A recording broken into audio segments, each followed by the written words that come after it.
Welcome to my literature project. It is about book talks. Question 1. What are book talks? Book talks typically involve one person talking to a group about a book. They can be thought of as short verbal advertisements for that book. Question 2. How and why are book talks useful for kids? Book talks are an excellent way to introduce kids to a wide variety of reading materials that match their age level, reading level, and interests.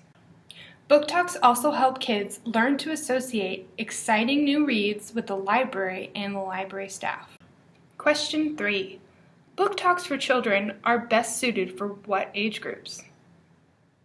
According to Peck, book talks are very effective with classes of older elementary and middle school students as a way to advertise great new novels. Question 4. What setting is best for book talks for children? The most obvious setting for a book talk geared toward children or young adults would be the school library. Other settings include the public library and other literacy outreach programs.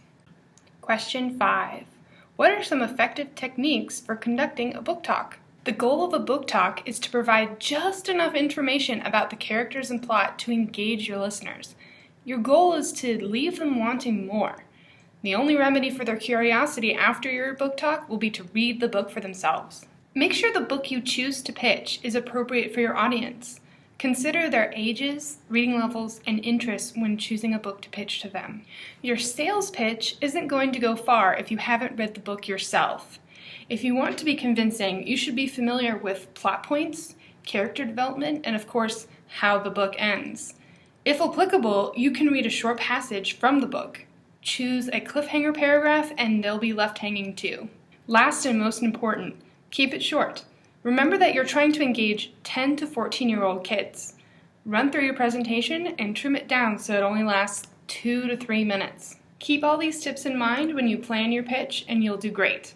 Next up, I conduct a mock book talk. Before I begin the mock book talk, I want to set the stage. I'm the librarian giving a book talk to a group of 5th grade English students, about 25. The goal is to present to the class several classic children's novels that will interest them. Of course, this video will focus on only one of my book talks. There would be several in a real book talk scenario. The novel I have chosen is the Newbery Award-winning book, Walk Two Moons by Sharon Creech. This book is perfect for kids in grades 4 through 9 with a reading level of about 4.9.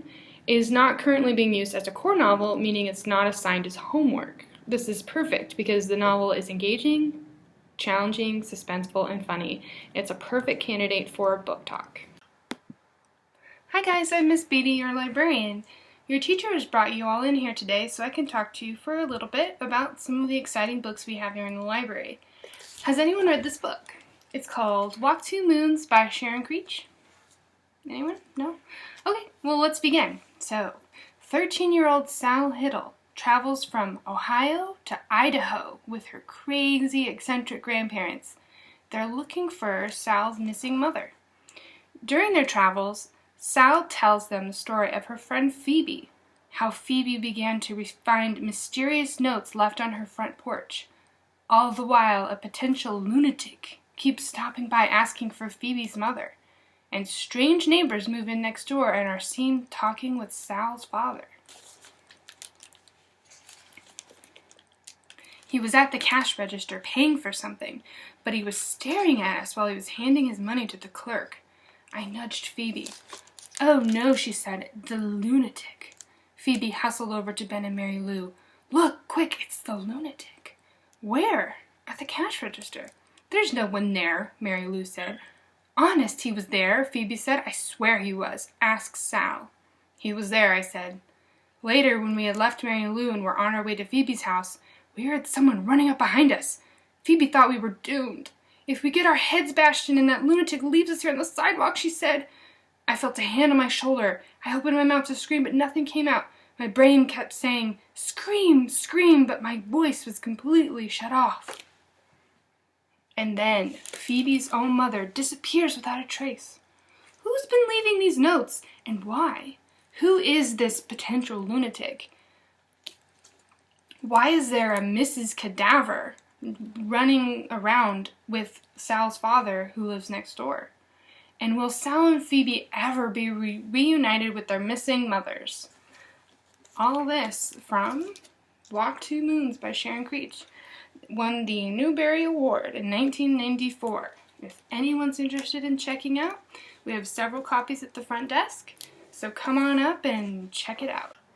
Thank you for watching. This is the end of my project. I hope it encouraged you to go out and try Book Talk on your own. Thanks.